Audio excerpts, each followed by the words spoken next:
भगवान बाबा हनुमान जी को प्रणाम। महान त्यागी बाबा जुमदेव जी को प्रणाम।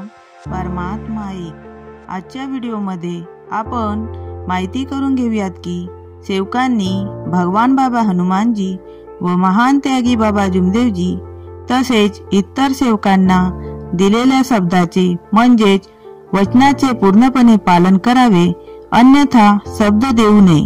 या नियमाचे पालन साध्या व पक्क्या सेवकांनी कशा प्रकारे करावे। आपले सद्गुरू महान त्यागी बाबा जुमदेवजींनी जेव्हा एका भगवंताची प्राप्ती केली तेव्हा भगवंतांनी बाबांना आपला परिचय दिला व संपूर्ण मानव जातीला बैमान मानव म्हणून संबोधित केला। तेव्हा बाबांनी भगवंतांना इमान समोर ठेवून मानव सेवा करण्याचे व भगवंताप्रती मानवाला जागविण्याचे निष्काम कार्य करण्याचे शब्द म्हणजेच वचन दिला होता व बाबांनी या वचनाचे पालन आजीवन केले आणि म्हणून बाबांनी दिलेल्या वचनामुळेच या मार्गातील दैवी शक्ती आजही या मार्गात टिकून आहे। महान त्यागी बाबा जुमदेवजींनी आम्हा सेवक सेविकांना या मार्गाची शिकवण म्हणून तत्वशब्द नियम दिलेत। बाबांनी भगवत प्राप्ती करता आणि निष्काम कर्मयोग साधना करता आपल्याला जे 4 तत्व दिले आहेत ते सुद्धा वचन आहेत। त्यातील प्रथम 2 तत्व वचन म्हणून बाबांनी भगवंताला दिले व दुसरे 2 तत्व वचन म्हणून भगवंतांनी बाबांना दिले आणि हे 4 वचन म्हणजे 4 तत्व या मार्गाचे सिद्धांत आहेत। या 4 तत्वामध्ये ह्या मार्गाची संपूर्ण रूपरेषा सामावलेली आहे। यावरून आपल्याला हे समजून घ्यायचे आहे की या आपल्या मार्गात शब्दांना म्हणजेच वचनांना किती महत्व आहे। या मार्गातील दैवी कृपा ही शब्दावर उभी राहते। म्हणून बाबा सेवकांना नेहमी सांगायचे की या मार्गातील दैवी कृपा जागृत आहे आणि या दैवी कृपेला शब्द देणे ही खूप मोठी गोष्ट आहे।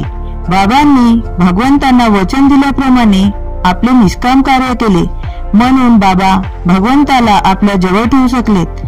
बाबांनी दिलेल्या प्रत्येक शब्दावर भगवंत उपस्थित राहून ते कार्य पार पाडून द्यायचे, कारण बाबांनी कधीही खोटे बोलून व्यवहार केले नाहीत। बाबा नेहमी सत्य बोलायचे। या मार्गातील जागृत दैवी शक्ती शब्दावर उभी राहत असल्यामुळे बाबांनी सेवकांना हा नियम दिला की सेवकांनी भगवान बाबा हनुमानजी, महान त्यागी बाबा जुमदेवजी तसेच इतर सेवकांना दिलेल्या शब्दाचे म्हणजेच वचनाचे पूर्णपणे पालन करावे, अन्यथा शब्द म्हणजेच वचन देऊ नये। आपण सेवकांनी सुद्धा या नियमाचे आपल्या जीवनात नेहमी पालन करावे। परंतु आपण मानव आहोत। आपण कर्म करताना, दैनंदिन व्यवहार करताना असे अनेक प्रसंगांना आपण शब्द देतो आणि ते शब्द पाळत नाही।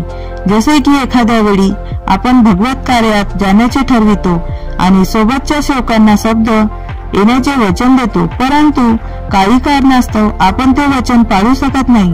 परंतु असे वचन शब्द देताना आपण विचार करीत नाही की समोरच्या सेवकांना आपण जे शब्द देत आहोत ते शब्द आपण त्या सेवकांना देत नाही तर त्यांच्या आत्म्यात विराजमान त्या भगवंताला देत आहोत। याचा विचार आपण करीत नाही व म्हणून आपण शब्दाकडे लक्ष देत नाही। आपण जर त्या शब्दाचे पालन करीत नाही तेव्हा आपल्याकडून शब्दाची मर्यादा भंग होते व आपल्यावर दुःख निर्माण होत असतात। म्हणून आपल्याला शब्दाचे पालन करणे खूप गरजेचे असते आणि जर शब्दाचे पालन झाले नाही तर त्या शब्दाची क्षमा आपण भगवंतांना, बाबांना मागणे गरजेचे असते। हा मार्ग वचनाचा आहे। या मार्गाचा स्वीकार करताना आपण भगवंतांना आणि बाबांना वचन देऊन या मार्गाचा स्वीकार करतो आणि म्हणून या मार्गातील परमेश्वरी कृपा ही शब्दावर कार्य करीत असते। आपल्याला शब्दाचे महत्व कळले पाहिजे। सेवक सेविकांनी शब्द विचारपूर्वक द्यावे। आपण जर त्या शब्दाचे पालन करू शकत असू तेव्हाच आपण ते शब्द आपल्या मुखातून काढावे, अन्यथा काढू नयेत। कारण जेव्हा आपण शब्दाचे पालन करीत नाही तेव्हा आपण भगवंतांना आणि बाबांना दिलेल्या वचनाचे भंग करीत असतो। यामुळे आपल्यावर दुःखास पात्र व्हावे लागते। महान त्यागी बाबा जुमदेवजींना आपल्या या मानवी स्वभावाची जाणीव असल्यामुळे सेवकांकडून अशा चुका घडू नयेत म्हणून बाबांनी मार्गातील साध्या व पक्क्या सेवकांना हा नियम दिला आहे। नमस्कार जी।